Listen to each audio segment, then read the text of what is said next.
Hello నమస్తే. Box office దగ్గర కంకనా రానత్ నటించిన ఎమర్జెన్సీ, విక్టరీ వెంకటేష్ నటించిన సంక్రాంతికి వస్తున్నాం, నరసింహం నందమూరి బాలకృష్ణ నటించిన డాకు మహారాజ్, విలక్షణ నటుడు సోను సూద్ నటించిన పతే, గ్లోబల్ స్టార్ రామ్ చరణ్ నటించిన game changer, icon star Allu Arjun నటించిన పుష్ప ది రూల్. ఈ మూవీస్ ఎలాంటి కలెక్షన్ సాధించాయో తెలుసుకునే ముందు ఈ వీడియోకి లైక్ చేయండి, అలాగే ఈ ఛానల్ ని సబ్స్క్రైబ్ చేసుకోండి. ఇక బాక్సాఫీస్ దగ్గర బాలీవుడ్ హీరోయిన్ కంకనా రానత్ నటించిన latest movie emergency. Movie recent గా రిలీజ్ అయ్యి ఆడియన్స్ నుండి అయితే మిస్డ్ రెస్పాన్స్ ని సొంతం చేసుకుంది. ఈ మూవీ ఈ వీకెండ్ లో అయితే పర్వాలేదనిపించే కలెక్షన్లు సాధించినా గానీ వర్కింగ్ డే లో వచ్చేసరికి స్లో డౌన్ అయ్యింది. ఈ మూవీ శుక్రవారం మొదటి రోజు 2.50 కోట్ల రేంజ్ లో నెట్ కలెక్షన్ అందుకోగా, రెండో రోజు శనివారం అడ్వాంటేజ్ తో 3.60 కోట్ల రేంజ్ లో నెట్ కలెక్షన్ అయితే అందుకుంది. అలాగే మూడో రోజు ఆదివారం మరింత గ్రోత్ చూపించి 4.25 కోట్ల రేంజ్ లో నెట్ కలెక్షన్ అయితే అందుకుంది. నాలుగో రోజు సోమవారం కావటం, వర్కింగ్ డే అవటం వల్ల మూవీ కొంచెం గట్టిగానే డ్రాప్ ను సొంతం చేసుకొని 1.05 కోట్ల రేంజ్ లో నెట్ కలెక్షన్ అయితే అందుకుంది. ఇక టోటల్ గా 4 రోజుల్లో సాధించిన కలెక్షన్ ఒకసారి గమనిస్తే, ఇక టోటల్ వరల్డ్ వైడ్ గా 12.25 కోట్ల రేంజ్ లో నెట్ కలెక్షన్ అయితే అందుకోగా, అలాగే 16 కోట్ల రేంజ్ లో గ్రాస్ ను కూడా అందుకుంది. బాక్సాఫీస్ దగ్గర 60 కోట్ల బడ్జెట్ తో ఈ మూవీ బరిలో దిగ్గా 4 రోజుల్లో సాధించిన కలెక్షన్ తో ఈ మూవీ ఇంకా 47.5 కోట్ల రేంజ్ లో నెట్ కలెక్షన్ అయితే అందుకోవాల్సిన అవసరం ఉంది. ఇక ముందు ఎలాంటి కలెక్షన్ సాధించి ఇంకెంత ముందుకెళ్ళొద్దో చూడాలి. ఇక బాక్సాఫీస్ దగ్గర విక్టరీ వెంకటేష్ నటించిన లేటెస్ట్ మూవీ సంక్రాంతికి వస్తున్నాం. మూవీ రిలీజ్ అయిన కానుండి ఊహకందని హౌస్ఫుల్ తో ఫ్యామిలీ ఆడియన్స్ ని ఆకట్టుకోగా, ఊహకందని కలెక్షన్ తో దుమ్ముదుమారం చేసేసింది. ఇక మొదటి వారం సక్సెస్ఫుల్ కలెక్షన్ తో పూర్తి చేసుకున్న ఈ మూవీ ఇక ఏడో రోజు మొదటి వర్కింగ్ డే లోకి ఎంటర్ అవ్వగా, ఇక ఈ సినిమా బాక్సాఫీస్ దగ్గర మంచి హోల్ ని చూపించి అనుకున్న అంచనాల కన్నా కూడా బెటర్ హోల్ నే చూపించింది. ఈ మూవీ ఏడో రోజు 5 లేదా 6 కోట్ల రేంజ్ లో షేర్ ను అందుకుంటది అనుకోగా, ఆ అంచనాలన్నీ మించిపోయేలా ఈ మూవీ తెలుగు రాష్ట్రాల్లో ఏకంగా 6.30 కోట్ల రేంజ్ లో షేర్ ని సొంతం చేసుకు మంచి ర్యాంపేజ్ అయితే చూపించిందని చెప్పాలి. ఇక్కడ సంక్రాంతి మూవీస్ అన్నిటిని కూడా డామినేషన్ చేయగా, ఇక ఓవర్సీస్ లో కూడా అదే రేంజ్ లో డామినేషన్ చేస్తుంది. ఇక టోటల్ వరల్డ్ వైడ్ గా ఏడో రోజు 7.25 కోట్ల రేంజ్ లో షేర్ ని అందుకోగా, అలాగే 13 కోట్ల రేంజ్ లో గ్రాస్ ను కూడా అందుకుంది. కుమ్మేసిందని చెప్పాలి. ఇక టోటల్ 7 రోజుల్లో సాధించిన కలెక్షన్ ఏరియా వారీగా ఒకసారి గమనిస్తే, దేశంలో 28.04 కోట్ల దాకా షేర్, డేట్ లో 13.29 కోట్ల దాకా షేర్ ని, ఉత్తరాంధ్రలో 12.92 కోట్ల దాకా షేర్ ని, ఈస్ట్ లో 9.98 కోట్ల దాకా షేర్ ని, వెస్ట్ లో 6.46 కోట్ల దాకా షేర్ ని, అలాగే గుంటూరులో 8.17 కోట్ల దాకా షేర్ ని, కృష్ణాలో అయితే 7.35 కోట్ల దాకా షేర్ ని, నెల్లూరులో అయితే 3.34 కోట్ల దాకా షేర్ ని అందుకుంది. టోటల్ ఏపీ తెలంగాణలో 89.55 కోట్ల దాకా షేర్ ని, అలాగే 143.25 కోట్ల దాకా గ్రాస్ ని అందుకుంది. కర్ణాటక, రెస్ట్ ఆఫ్ ఇండియాలో 5.65 కోట్ల దాకా షేర్ ని, ఓవర్సీస్ లో అయితే 12.10 కోట్ల దాకా షేర్ ని అయితే అందుకుంది. ఇక టోటల్ వరల్డ్ వైడ్ గా 107.30 కోట్ల దాకా షేర్ ని, అలాగే 183.73 కోట్ల దాకా గ్రాస్ ని అందుకుంది. మొత్తం మీద ఈ మూవీ బాక్సాఫీస్ దగ్గర 42.5 కోట్ల బ్రేక్ ఈవెన్ టార్గెట్ లో బరిలో దిగ్గా, 7 రోజుల్లో సాధించిన కలెక్షన్ తో కంప్లీట్ గా బ్రేక్ ఈవెన్ పూర్తి చేసుకొని, ఏకంగా 64.80 కోట్ల రేంజ్ లో ప్రాఫిట్ ని సొంతం చేసుకొని డబుల్ బ్లాక్ బస్టర్ హిట్ గా దూసుకుపోతుంది. మిగిలిన రన్ లో ఈ మూవీ ఎలాంటి కలెక్షన్ సాధించి ఇంకెంత ముందుకెళ్ళొద్దో చూడాలి. బాక్సాఫీస్ దగ్గర నరసింహం నందమూరి బాలకృష్ణ నటించిన latest movie Daaku Maharaj Sankranti weekend లో ఎక్సలెంట్ స్టార్ట్ ని సొంతం చేసుకో తర్వాత వచ్చిన సినిమాలతో ఈ మూవీ కొంచెం స్లో డౌన్ అవ్వాల్సి వచ్చింది. ఈ సినిమా లాంగ్ వీకెండ్ ఫెస్టివల్ తర్వాత ఇండియాలోకి అడుగు పెట్టగా, సండేతో పోలిస్తే మండే సుమారు 50% దాకా డ్రాప్ అయితే సొంతం చేసుకుంది. అయితే తెలుగు రాష్ట్రాల్లో ఉన్నంత వరకు పర్వాలేదనిపించే కలెక్షన్లు అయితే సాధించింది. ఓవరాల్ గా తెలుగు రాష్ట్రాల్లో ఈ మూవీ 9వ రోజు 90 లక్షల రేంజ్ లో షేర్ ని సొంతం చేసుకోగా, టోటల్ వరల్డ్ వైడ్ గా 1.10 కోట్ల రేంజ్ లో షేర్ ని అయితే అందుకుంది. అలాగే 2 కోట్ల రేంజ్ లో గ్రాస్ ను కూడా అందుకుంది. ఇక టోటల్ వరల్డ్ వైడ్ గా 9 రోజుల్లో సాధించిన కలెక్షన్ ఏరియా వారీగా ఒకసారి గమనిస్తే, నైజాంలో 14.12 కోట్ల దాకా షేర్ ని, సీడెడ్ లో 11.70 కోట్ల దాకా షేర్ ని, ఉత్తరాంధ్రలో 10.17 కోట్ల దాకా షేర్ ని, ఈస్ట్ లో అయితే 6.93 కోట్ల దాకా షేర్ ని, వెస్ట్ లో 5.11 కోట్ల దాకా షేర్ ని, గుంటూరులో అయితే 7.93 కోట్ల దాకా షేర్ ని అందుకోగా, కృష్ణాలో అయితే 5.31 కోట్ల దాకా షేర్ ని, నెల్లూరులో 3.38 కోట్ల దాకా షేర్ ని అయితే అందుకుంది.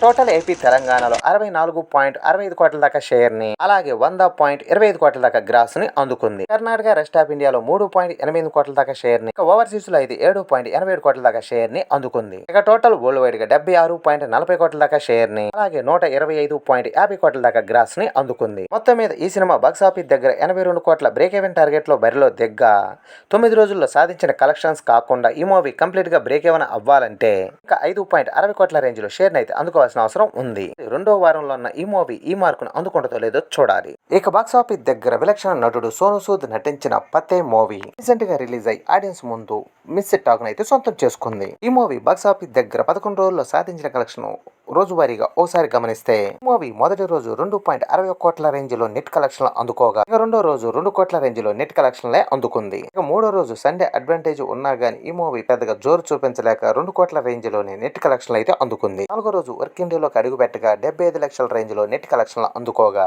ఐదో రోజు అయితే పండుగ సందర్భంగా 1.50 కోట్ల రేంజ్ లో నెట్ కలెక్షన్ అయితే అందుకుంది. అలాగే ఆరో రోజు 75 లక్షల రేంజ్ లో నెట్ కలెక్షన్ అందుకోగా ఏడో రోజు 65 లక్షల రేంజ్ లో నెట్ కలెక్షన్ అందుకుంది. అలాగే ఎనిమిదో రోజు 35 లక్షలు, ఐదో రోజు 20 లక్షలు, 10వ రోజు అయితే 5 లక్షల వరకే నెట్ కలెక్షన్ అందుకుంది. 11వ రోజు 15 లక్షల రేంజ్ లో నెట్ కలెక్షన్ అయితే అందుకోగా మొత్తం మీద టోటల్ వరల్డ్ వైడ్ గా 11 రోజుల్లో సాధించిన కలెక్షన్ 11.40 కోట్ల రేంజ్ లో నెట్ కలెక్షన్ అందుకోగా ఈ మూవీ బాక్స్ ఆఫీస్ దగ్గర 40 కోట్ల బడ్జెట్ తో తెరకెక్కించగా 11 రోజుల్లో సాధించిన కలెక్షన్ తో ఈ మూవీ కంప్లీట్ గా బ్రేక్ ఏమైనా అవ్వాలంటే ఇంకా 28 కోట్ల రేంజ్లో నెట్ కలెక్షన్ అయితే అందుకోవాల్సిన అవసరం ఎంతైనా ఉంది. ఇక ఈ మూవీ ఆ మార్కును అందుకోవటం అసాధ్యమే కాబట్టి ఈ మూవీ డిజాస్టర్ గా మిగిలే అవకాశాలు అయితే ఎంతైనా ఉన్నాయి. బాక్స్ ఆఫీస్ దగ్గర గ్లోబల్ స్టార్ రామ్ చరణ్ నటించిన లేటెస్ట్ మూవీ గేమ్ చేంజర్. ఈ మూవీ ఆడియన్స్ నుండి అయితే మిస్డ్ రెస్పాన్స్ ను సొంతం చేసుకుంది. పండగ రిలీజ్ అయిన మూవీస్ పాజిటివ్ టాక్ ను సొంతం చేసుకోగా వల్ల ఈ మూవీ ఏ దశలోనూ కూడా అంచనాలు అయితే అందుకోలేకపోయింది. మొత్తం మీద ఈ మూవీ సంక్రాంతి లాంగ్ రన్ ను వెలవెలపోయేలా చూపించింది. 11వ రోజు వర్కింగ్ డే ఇంపాక్ట్ వల్ల దానికన్నా కూడా ఎక్కువగానే డ్రాప్ అయితే సొంతం చేసుకుంది. మొత్తం మీద 11వ రోజు తెలుగు రాష్ట్రాల్లో 50 లక్షల రేంజ్ లో షేర్ ని సొంతం చేసుకోగా టోటల్ వరల్డ్ వైడ్ గా అయితే 75 లక్షల రేంజ్ లో షేర్ ని అయితే సొంతం చేసుకుంది. అలాగే 1.5 దాకా కూడా గ్రాస్ అయితే అందుకుంది. మొత్తం మీద 11 రోజుల్లో టోటల్ వరల్డ్ వైడ్ గా సాధించిన కలెక్షన్ ఏరియా వారీగా ఒకసారి గమనిస్తే నైజాం లో 20.87 కోట్ల దాకా షేర్ ని, లో 11.21 కోట్ల దాకా షేర్ ని, ఉత్తరాంధ్రలో 11.25 కోట్ల దాకా షేర్ ని, ఈస్ట్ లో 8.35 కోట్ల దాకా షేర్ ని, వెస్ట్ లో 4.58 కోట్ల దాకా షేర్ ని, గుంటూరులో అయితే 7.62 కోట్ల దాకా షేర్ ని, కృష్ణాలో 5.80 కోట్ల దాకా షేర్ ని, నెల్లూరులో అయితే 4.33 కోట్ల దాకా షేర్ ని అయితే అందుకుంది. మొత్తం మీద టోటల్ ఏపీ తెలంగాణలో 74.04 కోట్ల దాకా షేర్ ని, అలాగే 110.95 కోట్ల దాకా గ్రాస్ ని అందుకుంది. ఇక కర్ణాటకలో 5.85 కోట్ల దాకా షేర్ ని, తమిళనాడులో 4.72 కోట్ల దాకా షేర్ ని, కేరళలో అయితే 35 లక్షల దాకా షేర్ ని, ఇండియా రెస్ట్ ఆఫ్ ఇండియాలో 19.18 కోట్ల దాకా షేర్ ని, లో అయితే 14.13 కోట్ల దాకా షేర్ ని అయితే అందుకుంది. టోటల్ వరల్డ్ వైడ్ గా 117.86 కోట్ల దాకా షేర్ ని, అలాగే 218.13 కోట్ల దాకా గ్రాస్ ని అందుకుంది. మొత్తం మీద ఈ సినిమా బాక్స్ ఆఫీస్ దగ్గర 223 కోట్ల బ్రేక్ ఈవెన్ టార్గెట్ లో బరిలో దిగ్గా 11 రోజుల్లో సాధించిన కలెక్షన్స్ కాకుండా ఈ మూవీ కంప్లీట్ గా బ్రేక్ ఏమైనా అవ్వాలంటే ఇంకా 104.15 కోట్ల దాకా షేర్ అయితే అందుకోవాల్సిన అవసరం ఉంది. ఈ మూవీ ఏ దశలోనూ కూడా బ్రేక్ ఏమైనా అయ్యే అవకాశాలు అయితే కనిపించడం లేదు. కానీ ఇక రెండవ వారంలో ఎలాంటి కలెక్షన్ సాధించి ఇంకెంత రికవరీ చేస్తుందో చూడాలి. బాక్స్ ఆఫీస్ దగ్గర ఐకానిక్ స్టార్ అల్లు అర్జున్ నటించిన latest movie Pushpa the rule release అయిన రోజు నుండి ఎక్సలెంట్ కలెక్షన్ తో అన్ని చోట్ల కూడా దుమ్ముదుమారం చేసుకుంటూ మామూలు కలెక్షన్ సాధిస్తూ దూసుకుపోతుంది. ఇప్పటికి 7 వారాలు పూర్తయినా గానీ మంచి జోరుని చూపిస్తూ లాంగ్ రన్ అయితే సొంతం చేసుకుంది. ఇక మొత్తం మీద తెలుగు రాష్ట్రాల్లో 47వ రోజు 6 లక్షల రేంజ్ లో షేర్ ని అందుకోగా టోటల్ వరల్డ్ వైడ్ గా 25 లక్షల రేంజ్ లో షేర్ ని అయితే అందుకుంది. అలాగే 60 లక్షల రేంజ్ లో గ్రాస్ ను కూడా అందుకుంది. ఇక మొత్తం మీద బాక్స్ ఆఫీస్ దగ్గర 47 రోజుల్లో సాధించిన కలెక్షన్ ఏరియా వారీగా ఓసారి గమనిస్తే నైజాం లో 101.42 కోట్ల దాకా షేర్ ని, లో 34.08 కోట్ల దాకా షేర్ ని, ఉత్తరాంధ్రలో 23.58 కోట్ల దాకా షేర్, ఈస్ట్ లో 13.13 కోట్ల దాకా షేర్ ని, వెస్ట్ లో 9.82 కోట్ల దాకా షేర్ ని, గుంటూరులో అయితే 14.55 కోట్ల దాకా షేర్ ని, కృష్ణాలో అయితే 12.16 కోట్ల దాకా షేర్ ని, ఇక నెల్లూరులో 7.68 కోట్ల దాకా షేర్ ని అందుకుంది. టోటల్ ఏపీ తెలంగాణలో 216.36 కోట్ల దాకా షేర్ ని, అలాగే 325.20 కోట్ల దాకా గ్రాస్ ని అందుకుంది. అలాగే కర్ణాటకలో 51.30 కోట్ల దాకా షేర్ ని, తమిళనాడులో 33.85 కోట్ల దాకా షేర్ ని, కేరళలో అయితే 7.10 కోట్ల దాకా షేర్ ని, ఇండియా రెస్ట్ ఆఫ్ ఇండియాలో 377.28 కోట్ల దాకా షేర్ ని, ఓవర్సీస్ లో అయితే 125.69 కోట్ల దాకా షేర్ ని అందుకుంది. ఇక టోటల్ గోల్డ్ వైడ్ గా 811.63 కోట్ల దాకా షేర్ ని, అలాగే 1706.22 కోట్ల దాకా గ్రాస్ ని అందుకుంది. మొత్తం మీద ఈ సినిమా బాక్స్ ఆఫీస్ దగ్గర 620 కోట్ల బ్రేక్ ఈవెన్ టార్గెట్ లో బరిలో దిగ్గా 47 రోజుల్లో సాధించిన కలెక్షన్ తో కంప్లీట్ గా బ్రేక్ ఈవెన్ పూర్తి చేసుకొని 191.63 కోట్ల రేంజ్ లో ప్రాఫిట్ ని సొంతం చేసుకొని డబుల్ బ్లాక్ బస్టర్ విజయంగా దూసుకుపోతుంది. ఇవ్వండి ఈ మూవీస్ కలెక్షన్స్. ఈ వీడియో నచ్చితే లైక్ చేయండి, అలాగే ఈ ఛానల్ ని సబ్స్క్రైబ్ చేసుకోండి.